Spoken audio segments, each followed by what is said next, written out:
Sophia Müller, seorang janda muda asal Jerman berusia 25 tahun, kehilangan suaminya secara mendadak akibat serangan jantung saat mereka tinggal di Jakarta. Beberapa hari setelah kematian suaminya, sopir pribadi mereka, Paijo, tiba-tiba menghilang tanpa jejak. Obsesi Sophia untuk mencari tahu alasan kepergian Paijo membawanya dalam perjalanan emosional dan fisik ke pedalaman Indonesia. Di tengah perjalanan, ia menghadapi berbagai rintangan budaya, bahasa, dan emosinya sendiri. Namun, saat akhirnya menemukan Paijo, sebuah pengakuan tak terduga mengubah segalanya. Ia dihadapkan pada pilihan sulit, membuka hati untuk masa depan atau terus hidup dalam bayang-bayang masa lalu. Hujan turun tipis di atas atap rumah susun di kawasan Kuningan. Langit Jakarta seperti ikut berkabung.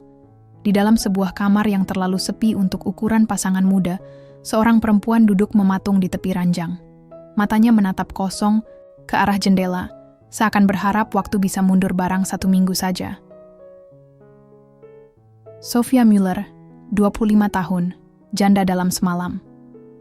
3 hari lalu, suaminya, Jürgen Müller, meninggal dunia karena serangan jantung mendadak, tanpa tanda-tanda, tanpa sempat mengucapkan selamat tinggal. 1 detik mereka tertawa di dapur, detik berikutnya tubuh Jürgen terhempas ke lantai, mengguncang seluruh dunia Sophia. Mereka datang ke Indonesia setahun yang lalu. Jürgen bekerja sebagai konsultan teknik untuk proyek pembangunan besar, dan Sophia ikut serta, berniat menulis buku perjalanan katanya. Awalnya, semuanya terasa seperti petualangan. Kuliner yang aneh tapi menggoda, kemacetan Jakarta yang gila tapi lucu, orang-orang lokal yang ramah dan penuh senyum. Termasuk Paijo, sopir pribadi mereka, yang setiap pagi menyambut mereka dengan teh manis dan cerita kampung halaman. Pria Jawa dengan bahasa Inggris patah-patah tapi penuh semangat. Tak pernah sekalipun terlambat, tak pernah mengeluh. Bahkan di hari Jürgen meninggal, Paijo lah yang mengantar mereka ke rumah sakit dengan tangan gemetar, menyetir seperti dikejar waktu. Tapi kini, Paijo pun hilang. Setelah pemakaman sederhana di pemakaman orang asing di Jakarta Selatan, Paijo tak pernah muncul lagi. Mobil yang biasa terparkir di depan gedung apartemen lenyap. HP-nya tak aktif. Koper kecil miliknya tak ada di kamar pembantu. Seolah dia menguap dari dunia. Sophia sempat berpikir yang buruk. Apa Paijo terlibat? Tapi itu tak masuk akal. Paijo terlalu polos untuk menyembunyikan sesuatu. Tapi kenapa dia pergi begitu saja, tanpa sepatah kata pun? Duduk di lantai ruang tengah, Sophia membuka kembali koper kecil milik Jürgen yang belum sempat dirapikan.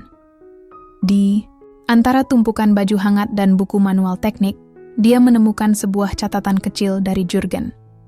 Hanya 2 baris. Kalau terjadi sesuatu padaku, kamu bisa percaya Paijo. Dia tahu segalanya. Segalanya? Tentang apa? Tentang proyek? Tentang dia? Jantung Sophia berdebar. Kata-kata itu membuat segala pertanyaan makin memusingkan. Tapi satu hal pasti, dia harus menemukan Paijo. Hari berikutnya, Sophia mengunjungi kantor tempat Jürgen bekerja. Di resepsionis, ia diterima hangat, meski sebagian besar staf tampak canggung. Kematian Jürgen masih jadi bisik-bisik hangat. Paijo? Wah, dia sudah nggak masuk sejak minggu lalu, Mbak, kata resepsionis wanita berkerudung dengan nada menyesal. Kami pikir Ibu Sophia yang memberhentikan dia. Tidak, sama sekali tidak, jawab Sophia cepat. Tak ada yang tahu kemana Paijo pergi. Bahkan alamat rumahnya di formulir kerja ternyata palsu, diisi asal. Hanya ada 1 kontak darurat, seseorang bernama Lastri, dengan nomor telepon lokal. Sophia menyimpan nomor itu dengan tangan gemetar. Malam itu, ia menelepon. Nada sambung terdengar, tapi tak ada yang menjawab. Beberapa detik sebelum menyerah, suara perempuan tua terdengar. Halo? Halo? Saya Sophia, teman Paijo. Henning. Paijo? Dia pulang kampung. Ibunya sakit. Suara itu terdengar lemah. Kampungnya di mana? Wonogiri, Induk.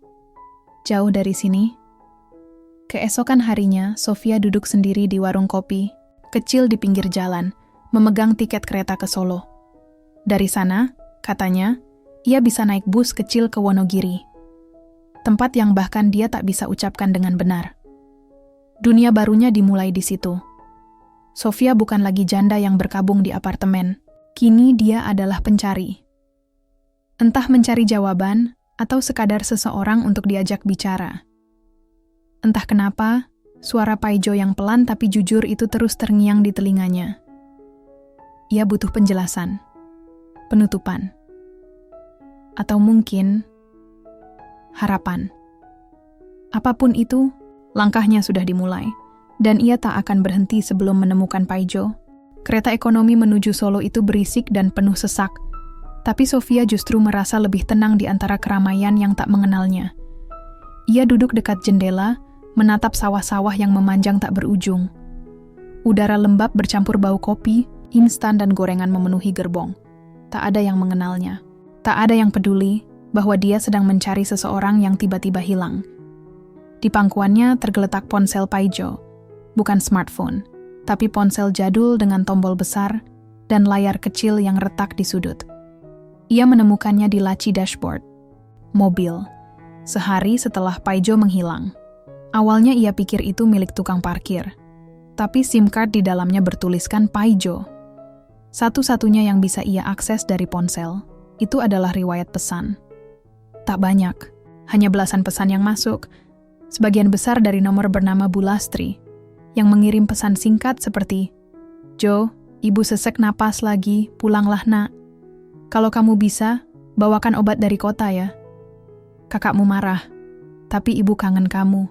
Pesan-pesan. Itu menyentuh Sofia lebih dari yang dia bayangkan. Paijo yang selama ini terlihat polos dan ringan ternyata membawa beban yang berat. Selama ini dia menyetir kemana-mana, mengantar Jurgen dan dirinya, sambil diam-diam memikirkan ibunya yang sakit di kampung, dan dia pergi. Untuk itu, Sofia mendesah pelan. Ada rasa bersalah menyelusup. Di saat ia larut dalam duka atas Jurgen, dia lupa bahwa orang lain juga punya luka masing-masing. Tiba di stasiun balapan, Solo, matahari sudah mulai condong ke barat.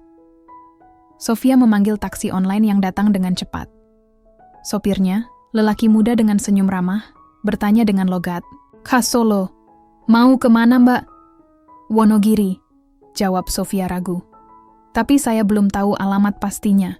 Sopir itu tampak berpikir, kalau Bulastri itu tinggal di dusun, mungkin nanti saya bisa antar sampai terminal, terus mbaknya naik ojek atau angkot. Sofia mengangguk. Apapun caranya, ia hanya ingin tiba di sana. Dalam perjalanan, sopir itu banyak bercerita tentang Solo, tentang batik dan sate buntel, tentang musim hujan yang datang lebih cepat tahun ini. Sofia hanya menanggapi dengan senyum dan anggukan.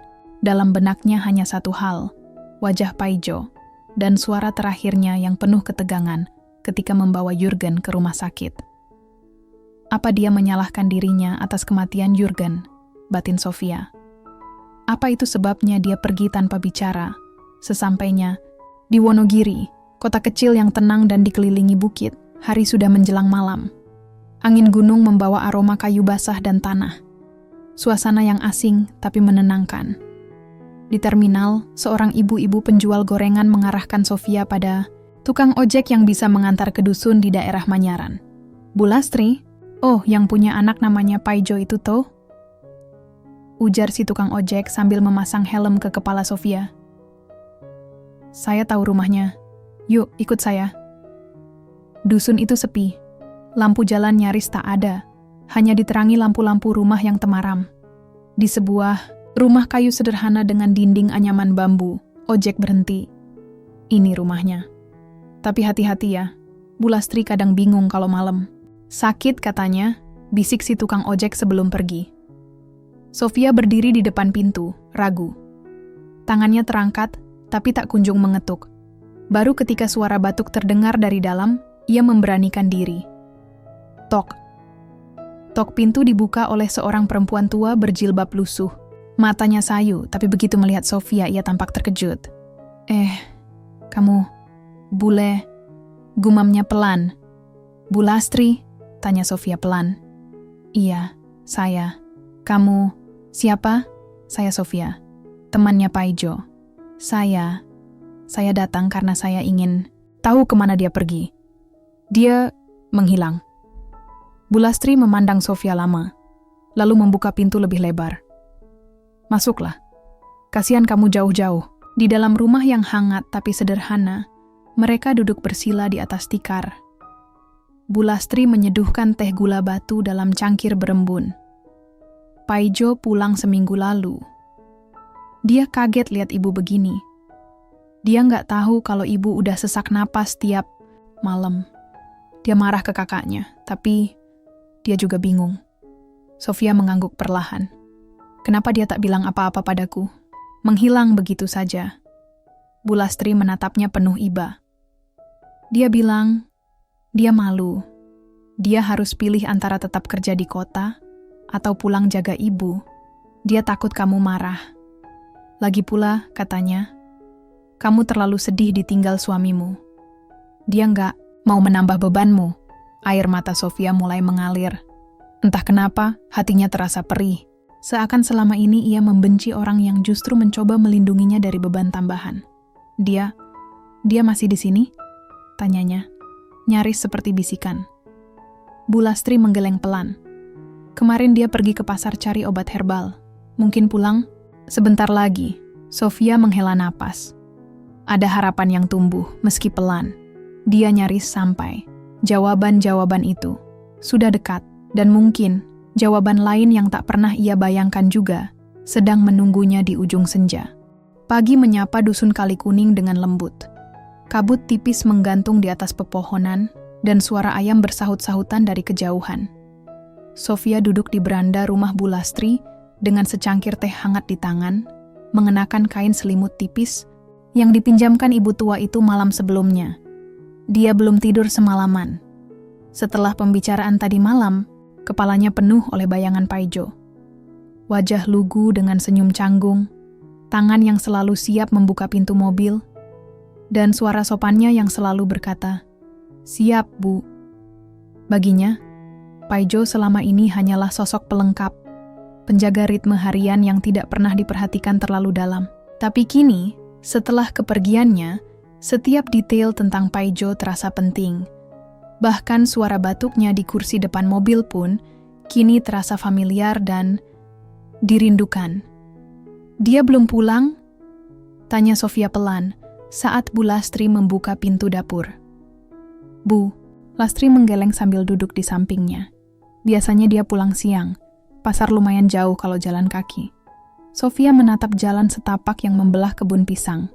Rasanya dia ingin berlari ke sana, tapi dia tak tahu harus ke arah mana. Ia memilih menunggu. Untuk pertama kalinya sejak kepergian Jurgen, ia merasakan sesuatu yang mendekati harapan. Menjelang siang, beberapa anak kecil mendekat ke rumah, membawa mangga dan pisang dalam keranjang. Mereka menatap Sofia dengan penasaran. "Bu Bule, kamu dari mana?" tanya salah satu dari mereka dengan polos. "Saya dari Jerman," jawab Sofia sambil tersenyum. "Jerman itu mana, Bu?" "Lebih jauh dari Solo?" Sofia tertawa. "Lebih jauh, jauh sekali." Anak-anak itu tertawa balik, lalu duduk di tangga rumah sambil memakan mangga. Salah satu dari mereka menunjuk ke foto tua yang tergantung di dinding rumah.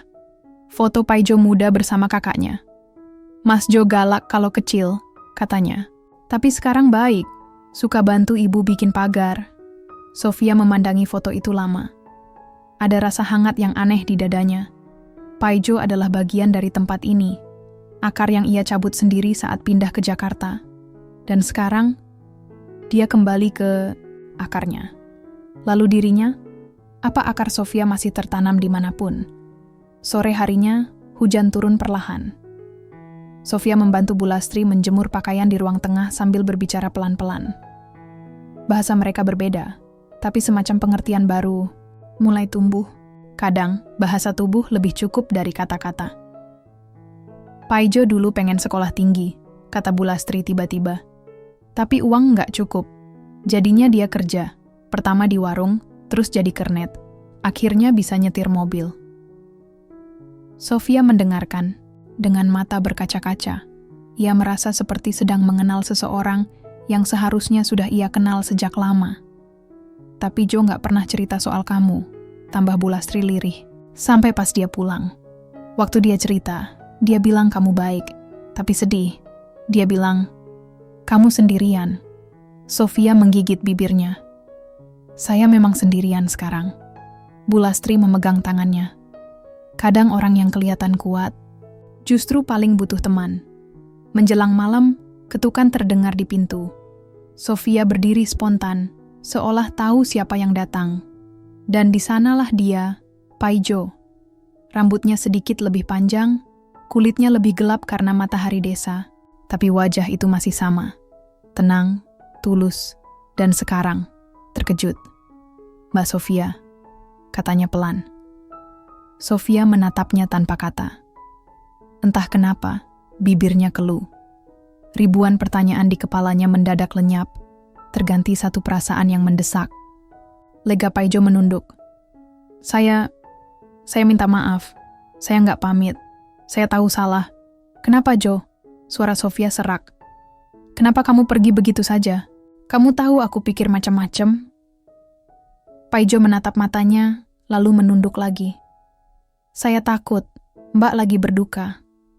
Kalau saya bilang saya harus pulang, saya takut itu terdengar egois. Jadi saya pergi diam-diam. Saya pikir nanti kalau ibu saya membaik, saya akan balik. Sofia menggeleng. Aku tidak butuh kamu jadi sempurna, Jo. Aku butuh kamu jujur. Suasana mendadak hening. Hanya suara rintik hujan di atap seng yang terdengar. Saya rindu, Mbak, kata Paijo tiba-tiba. Pelan, tapi cukup jelas untuk membuat napas Sofia tercekat. Mereka saling tatap. Tak ada pelukan, tak ada drama. Tapi dalam keheningan itu, sesuatu berubah. Dinding-dinding yang sebelumnya membentengi mereka mulai runtuh. Dan entah disadari atau tidak, di dalam rumah sederhana di desa kecil itu, dua hati yang berbeda dunia akhirnya mulai saling menemukan. Akhir bab 3.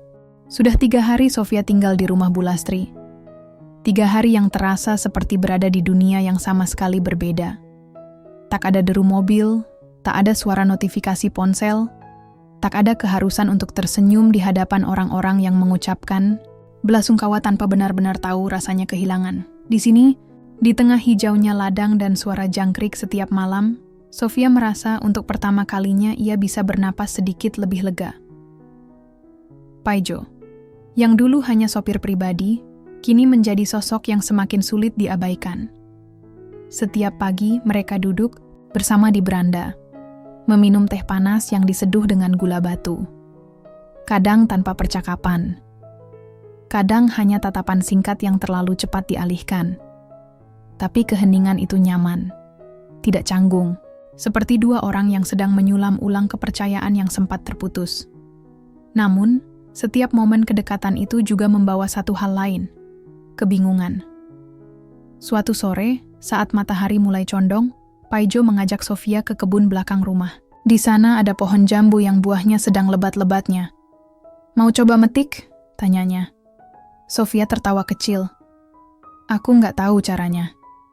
Ya tinggal ditarik, Mbak, jawab Paijo sambil mengambil galah bambu. Nggak serumit hidup kok. Kalimat itu membuat Sofia terdiam. Ia memandangi Paijo, yang kini sudah berdiri di bawah pohon, galah di tangan, matanya fokus ke atas. Dalam sinar sore yang hangat, dia tak lagi terlihat seperti sopir, tapi lebih seperti seseorang yang bisa membuatnya merasa aman. Apa kamu pernah marah padaku? Tanya Sofia pelan. Paijo menurunkan galahnya. Marah? Karena aku tidak pernah tahu tentang ibumu. Karena aku selalu sibuk dengan duniaku sendiri. Paijo menggeleng pelan. Enggak, Mbak. Sama sekali enggak. Saya kerja sama Mbak dan Mas Jurgen itu masa paling tenang buat saya. Saya cuma enggak pernah tahu harus ngomong apa. Saya takut kalau saya mulai cerita, saya jadi beban. Sofia menggigit bibirnya. Aku ingin tahu. Bahkan kalau itu berat, karena kamu penting. Perkataan itu menggantung di udara. Paijo mematung. Ia menunduk, suaranya pelan saat berkata, "Jadi selama ini, saya penting?" Sofia mengangguk, perlahan. "Sangat." Malam itu, Sofia duduk sendirian di dapur, memandangi api kecil dari tungku. Perasaannya kacau. Ia datang ke sini untuk mencari seseorang yang hilang. Tapi kini, ia justru menemukan dirinya sendiri mulai merasa terlalu dekat, terlalu nyaman, dan itu menakutkan. Dia belum benar-benar pulih dari kehilangan Jurgen. Ia masih terbangun tengah malam karena mimpi buruk. Ia masih menyimpan surat kematian di tasnya, seolah takut kalau lupa bahwa ia janda. Dan di sisi lain, ada Paijo. Seseorang yang dengan sabarnya menjadi pijakan ketika semua runtuh. Apa itu adil? Apa cinta bisa tumbuh di antara puing-puing luka? Ia bahkan belum tahu apa yang dirasakan Paijo sebenarnya. Apa ini hanya rasa kasihan? Atau ada sesuatu yang lebih dalam? Tapi bahkan jika iya, mungkinkah? Pagi berikutnya, Sofia menemukan Paijo duduk di tepi sungai kecil, tidak jauh dari rumah. Dia tampak sedang menulis di atas kertas kusut. "Apa? Itu?" tanya Sofia. Mendekat, Paijo buru-buru melipat kertas itu. "Enggak, Mbak. Cuman tulisan iseng." Sofia duduk di sebelahnya, tidak memaksa. Mereka duduk lama dalam diam, mendengar suara aliran air dan nyanyian burung. Lalu Paijo bicara, pelan. "Mbak, saya sebenarnya sudah lama mau bilang." Sofia menoleh. "Saya punya perasaan." Jantung Sofia berhenti sejenak. "Sejak dulu, saya kagum sama Mbak. Bukan cuma karena Mbak cantik, tapi karena Mbak itu kuat, tapi juga rapuh. Saya lihat itu. Saya tahu saya cuma sopir, tapi saya nggak bisa bohongin diri sendiri. Mbak adalah orang pertama yang bikin saya pengen jadi lebih." Sofia menunduk, matanya berkaca-kaca. Ia ingin menjawab, tapi lidahnya keluh. Paijo melanjutkan, suaranya sedikit gemetar. "Saya tahu mungkin ini salah waktu, salah tempat, tapi saya nggak bisa pura-pura." Ia menatap Sofia dengan mata yang jujur dan tulus. "Saya tahu Mbak masih berduka, tapi saya juga tahu, saya rela nunggu. Berapa lama pun itu." Sofia menangis, tanpa suara. Ini bukan sekadar perasaan. Ini adalah benturan antara dua luka. Dan kini, luka itu saling bertemu, saling mengenal, dan entah, mungkin, saling menyembuhkan. Tapi jalan ke depan tak akan mudah. Karena cinta yang datang di tengah duka, selalu membawa resiko yang paling dalam. Hari itu mendung. Langit seolah ikut bingung dengan hati Sofia. Sudah seminggu ia tinggal di Dusun Kali Kuning. Hari-harinya diisi dengan suara tawa anak-anak desa, aroma daun pisang yang dibakar, dan diam-diam senyum Paijo yang muncul di sela-sela pagi yang tenang. Tapi kini, diam-diam pula, waktunya di Indonesia mulai dihitung mundur. Sebuah email masuk pagi tadi, dari kantor hukum keluarga Jurgen di Hamburg. "Sofia, kamu perlu kembali paling lambat 2 minggu lagi. Masih ada urusan, warisan, properti, dan dokumen lain yang perlu tanda tangan langsung. Ini penting." Ia menutup laptop perlahan. 2 minggu, 14 hari. Dan belum satu pun pertanyaan dalam kepalanya yang terjawab. Belum satu pun rasa di hatinya yang bisa ia beri nama. Dan Paijo, ia masih seperti kemarin. Ramah, tenang, menjaga, jarak tapi selalu dekat. Sejak pernyataannya di tepi sungai itu, mereka tak pernah membicarakan hal itu lagi. Seolah-olah kata-kata itu dibiarkan melayang, tanpa tempat untuk mendarat. Sore harinya, mereka berjalan berdua ke pasar desa. Paijo menawarkan untuk membonceng Sofia dengan motornya, tapi Sofia memilih berjalan kaki. Entah kenapa, langkah kaki di jalan tanah itu terasa seperti cara untuk menenangkan diri. Paijo pun menurut, dengan sabarnya berjalan di sampingnya. "Dulu," kata Sofia tiba-tiba, "aku dan Jurgen pernah ke Bali. Kami duduk di pinggir pantai, dan aku bilang, aku ingin tinggal di Indonesia suatu hari nanti." Paijo menoleh. "Dan sekarang Mbak tinggal, meski di desa." Sofia tersenyum kecil. "Ya, tapi tidak bersama Jurgen." Paijo diam. Langkahnya melambat sedikit. Aku masih sayang padanya, lanjut Sofia, nyaris berbisik. Kadang aku merasa bersalah karena bahagia di sini, karena kamu. Mata Paijo melembut. Nggak salah, Mbak. Cinta yang lama nggak harus dimusuhi supaya bisa mulai yang baru. Mereka berhenti di pinggir jalan. Di depan mereka, ladang padi terbentang, hijau, muda, seperti lautan yang tenang. Tapi aku juga takut, bisik Sofia. Kalau aku kembali ke Jerman, hidupku akan jadi sunyi lagi. Tapi kalau aku tinggal di sini, apa aku nggak sedang lari dari masa lalu? Paijo tidak menjawab langsung. Ia memetik sehelai daun padi, memutarnya di jari. Kadang, katanya pelan, kita nggak bisa tahu jalan yang benar sampai kita melangkah. Yang penting bukan tempatnya, Mbak, tapi siapa yang jalan bareng. Mata Sofia berkaca. Kata-kata itu, meski sederhana, menghantam tepat di tengah hatinya. Malam itu, Sofia menulis di buku catatannya, hal yang sudah lama tidak ia lakukan sejak kematian Jurgen. Aku pikir aku datang ke sini untuk mencari Paijo, tapi ternyata aku mencari bagian dari diriku yang hilang. Bagian yang ingin hidup lagi. Paijo adalah orang paling sederhana yang pernah ku kenal. Tapi di balik kesederhanaannya, dia menyimpan ketulusan yang menakutkan. Menakutkan karena aku tahu, aku bisa jatuh cinta padanya. Dan kalau itu terjadi, aku harus siap kehilangan lagi. Ia menutup buku itu perlahan. Besok ia akan bicara jujur pada Paijo. Besok ia harus memilih. Kembali pada hidup lamanya, yang aman tapi kosong. Atau bertaruh pada masa depan yang belum pasti. Bersama seseorang yang mungkin bisa membuatnya bahagia. Atau menghancurkannya lagi. Namun malam itu, takdir bergerak lebih cepat. Paijo datang terburu-buru ke rumah Bu Lastri. Wajahnya tegang. "Mbak Sofia," katanya. Napasnya sedikit tersengal.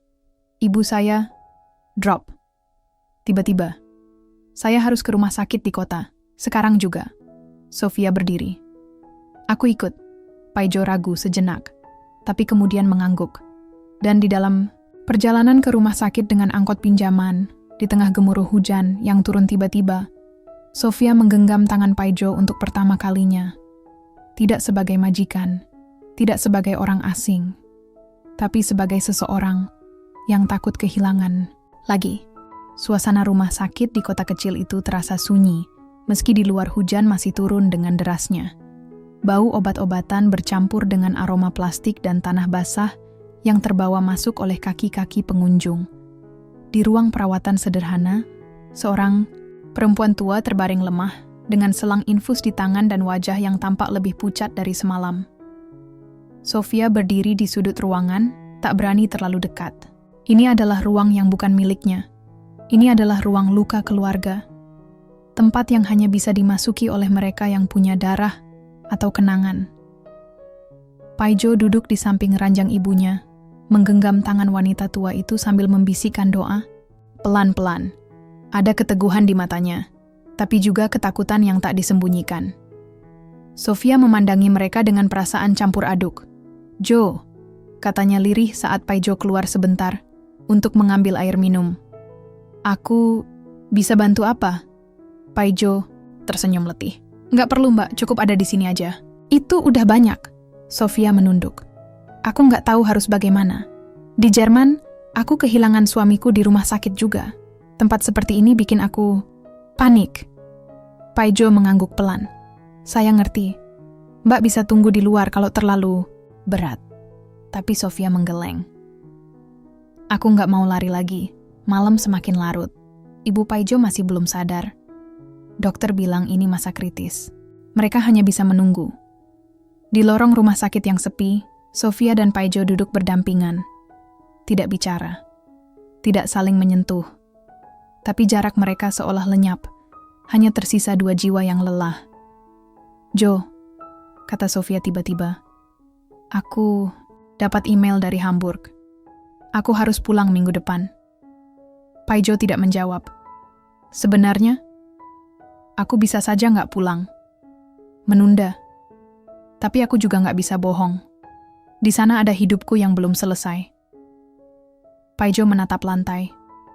Saya ngerti, hidup Mbak beda sama saya. Tapi perasaan kita nggak harus beda kan? Bisik Sofia. Paijo akhirnya menoleh. Mbak, saya memang suka sama Mbak. Tapi saya bukan orang yang bisa ajak Mbak ke restoran mewah atau kasih hidup nyaman. Sofia menahan napas. Aku nggak butuh restoran mewah, Jo. Aku cuma butuh seseorang yang benar-benar jujur, yang bisa diajak menangis dan tertawa bareng. Dan itu kamu. Tapi Paijo menggeleng. Kalau nanti saya gagal bahagiain Mbak, saya nggak akan maafin diri saya sendiri. Dan kalau kamu nggak kasih kita kesempatan, aku yang nggak akan maafin diriku. Diam panjang. Hujan berhenti di luar, jendela. Udara menjadi dingin, tapi tangan Sofia mulai hangat. 1 minggu lagi, bisik Sofia. Aku akan pulang, tapi kalau kamu mau ikut aku ke Jerman, atau kalau kamu minta aku tinggal, aku akan pertimbangkan. Tapi aku harus tahu, kamu mau jalan ini bareng aku atau tidak. Paijo menatapnya lekat-lekat. Dalam mata itu, ada pergulatan antara cinta yang tulus dan tanggung jawab yang berat. Dan saat itu, suster keluar dari ruang rawat. Ibu sadar, katanya singkat. Paijo berdiri cepat tapi sempat menoleh ke Sofia. Tunggu saya. Setelah ini saya jawab. 1 jam, 2 jam. Sofia tetap duduk di lorong. Ia ingin tidur, tapi tak bisa. Kepalanya penuh oleh kemungkinan-kemungkinan. Di satu sisi, dia bisa pulang, menjalani hidup dengan aman, sendiri. Di sisi lain, dia bisa bertaruh, mengambil risiko yang besar, untuk cinta yang belum pasti. Pintu ruang rawat terbuka perlahan. Paijo keluar. Matanya sembab, tapi ia tersenyum. Ibu stabil, katanya. Dia pengen ketemu Mbak. Sofia kaget. Saya? Paijo mengangguk. Saya cerita semua ke ibu. Tentang Mbak. Tentang saya. Sofia berjalan pelan ke dalam ruangan. Diranjang, Bu. Lastri tersenyum lemah padanya. Kamu cantik, katanya pelan. Sofia tersenyum gugup. Terima kasih, Bu. Bu Lastri menoleh ke Paijo. Kalau kamu bahagia, ibu juga tenang. Lalu ia menggenggam tangan Sofia sebentar. Hangat, ringan, seperti izin yang tak diucapkan dengan kata-kata. Di luar rumah sakit, fajar mulai menyingsing. Sofia dan Paijo berdiri berdampingan. Paijo menatap langit yang mulai memerah. Mbak, saya nggak bisa ikut Mbak ke Jerman. Ibu saya butuh saya di sini. Tapi,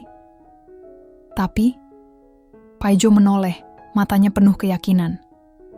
Kalau Mbak tinggal di sini, saya akan jaga Mbak. Selamanya. Jantung Sofia berdebar. Inilah pilihannya, rumah, bukan soal tempat, tapi soal siapa yang menunggu di ujung perjalanan. 2 minggu kemudian, Bandara Soekarno-Hatta terasa lebih lengang dari biasanya. Atau mungkin, hanya terasa begitu di mata seseorang yang sedang meninggalkan sebagian hatinya di sebuah desa kecil di Jawa Tengah. Sofia duduk sendiri di ruang tunggu internasional, menatap layar ponsel yang gelap. Ia memegang tiket pulang ke Hamburg. Tapi yang terus dipikirkan justru bukan langkah ke depan, melainkan yang ia tinggalkan. Ia menulis lagi di buku catatannya. Aku pernah percaya rumah adalah tempat, tapi sekarang aku tahu rumah adalah siapa. Dan rumahku ada di senyum orang yang menungguku di bawah pohon jambu, dengan galah bambu dan tatapan yang lebih hangat dari matahari sore. Ia menutup buku itu pelan, lalu berdiri, dan berjalan menjauh dari gerbang keberangkatan. 3 bulan kemudian, dusun Kali Kuning berubah warna. Musim panen membuat langit terasa lebih cerah, dan udara pagi membawa aroma padi yang baru dipotong. Di beranda rumah Bu Lastri, Sofia duduk sambil menjemur keripik singkong. Tangannya cekatan, pipinya sedikit lebih coklat, dan bahasa Indonesianya kini jauh lebih lancar, meski kadang tetap terdengar lucu di telinga warga. Paijo datang membawa 2 cangkir teh panas. Keripik kamu gosong separuh, katanya sambil tersenyum. Sofia tertawa. Ya, tapi rasanya tetap enak. Kamu yang bilang begitu kemarin. Paijo duduk di sampingnya. Ia tampak lebih segar, lebih bahagia. Ibu Lastri sudah pulih, dan kadang malah bercanda soal ingin punya cucu secepatnya. Bulan Depan kamu ngajarin bahasa Jerman di sekolah desa, kan? Tanya Paijo. Sofia mengangguk. Anak-anak lucu. Mereka pikir aku penyihir karena rambutku pirang. Paijo tertawa, lalu pelan-pelan menggenggam tangan Sofia. Kadang saya masih nggak percaya kamu di sini. Aku juga nggak percaya, jawab Sofia. Tapi setiap hari bangun dan melihat kamu, aku tahu aku nggak salah tinggal. Sore itu, di bawah pohon jambu yang dulu menjadi saksi awal semua keraguan mereka, Paijo mengambil sesuatu dari sakunya. Sebuah cincin rotan kecil, sederhana, buatan tangan, bukan berlian, bukan emas, tapi dibentuk dengan hati-hati, dengan kesungguhan. Saya belum punya banyak, katanya pelan. Tapi saya punya satu janji. Sofia menatapnya, air mata menari di pelupuk. Saya janji, nggak akan biarin kamu merasa sendirian lagi. Sofia tertawa sambil menangis. Dasar kamu, romantisnya diam-diam. Ia ulurkan tangannya, dan Paijo menyematkan cincin itu di jari. Manisnya, matahari sore menembus celah dedaunan, menciptakan pola cahaya di tanah. Angin semilir membawa suara tawa anak-anak, dan ayam tetangga ikut berkokok entah kenapa. Itu bukan lamaran resmi, bukan pesta, bukan drama, tapi itulah hidup mereka. Tenang, jujur, dan tulus. Sofia memandang langit. Di suatu tempat jauh di sana, mungkin Jurgen sedang tersenyum. Ia bukan melupakan, bukan menggantikan. Ia belajar mencintai lagi.